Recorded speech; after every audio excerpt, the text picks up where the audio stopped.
আসসালামু আলাইকুম। ভিস্কা বার্সার জন্য খুবই সুখবর একটা আছে, সেটা হলো যে আগামী 13ই জানুয়ারি সুপার কোপা দে স্পানার একটি ফাইনাল খেলার সাথে রিয়াল মাদ্রিদ এবং বার্সেলোনার মুখোমুখি হতে যাচ্ছে। আমরা পয়েন্টের খেলায় হেরে গেলেও কাপের খেলায় কখনো হারি না। তো ফাইনাল ম্যাচে আমি বার্সাকে একটা বার্তা দিতে চাই, সেটা হলো যে তোমরা এবার রেডি হয়ে আসিও। যদিও তোমাদের ক্লাবে বর্তমান খুবই দুর্দশা চলতেছে, আহ, ড্যানি অলমোকে নিলা, তারপরে হচ্ছে যে আরেকজন প্লেয়ারকে বা যাদেরকে রেজিস্ট্রেশন নতুন করে করলো পার্সা অনেক কঠিন ভাবে সেগুলোকে রেজিস্ট্রেশন করেছে। তো আবার দেখা যাচ্ছে ডিপেন্ডিংও চলে যাচ্ছে। রিয়াল মাদ্রিদেরও সেম একই অবস্থা, প্লেয়ার অনেক অ্যাভেলেবেল থাকলেও ডিপেন্ডিং এ আমরা একটা দুর্বলতা ভোগ করি। অ্যাডার মিলিটাও এবং জর্দি কারবাহাল, এই দুইজনেই আসলে লং সময়ের জন্য মাঠ থেকে বাইরে আছে। আপাতত শোনা যাচ্ছে 1 বছরের জন্য তারা বাইরে আছে। দুজনেরই ভেইনের সমস্যা, মানে ভেইন ছিঁড়ে গিয়েছে।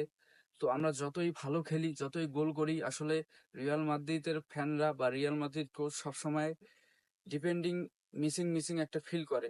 তো নতুন প্রজন্মের মধ্যে একজন ডিপেন্ডিং আমরা ইতিমধ্যে পেয়েছি, রাহুল অ্যাসেনসিও। তো গতকাল রাতেও সেমিফাইনাল ম্যাচে খুবই ভালো খেলেছে এবং আমরা দ্বিতীয় রামোস হিসেবে রাহুল অ্যাসেনসিওকে রাখতেছি, কেননা সে জয়টি ম্যাচেতেই নামতেছে, ওইটি ম্যাচেতেই একটি করে ঝামেলা করতেছে। তো ঝামেলাটা আসলেই মজাদার। সে মারামারির মাঝেও বিপক্ষ টিমকেই ফ্লাইং কিস দেয়। এটা আসলেই আমাদের জন্য হাস্যকর এবং আহ, আনন্দ বিষয়ক একটি ঘটনা। তো গত রাতে সেমিফাইনাল ম্যাচে খুবই একটি জমজমাট ম্যাচ হয়েছিল, যদিও 90 মিনিটের আগে তারা একটি গোল দিয়েছিল। তো 90 মিনিটের পরে মানে রিয়াল মাদ্রিদের যেটা আর কি স্বভাব, যে এক্সট্রা মিনিটে গিয়ে তারা দুইটি একটি গোল না করলে আসলে তাদের শান্তি হয় না। তো সেরকম কালকেও একটি ঘটনা ঘটেছিল যে 90 মিনিটের আগে এক গোলে এগিয়েছিল, কিন্তু 90 মিনিটের পর আবার দুটি গোল দিয়ে 3-0 গোলে তারা ফাইনাল কনফার্ম করে।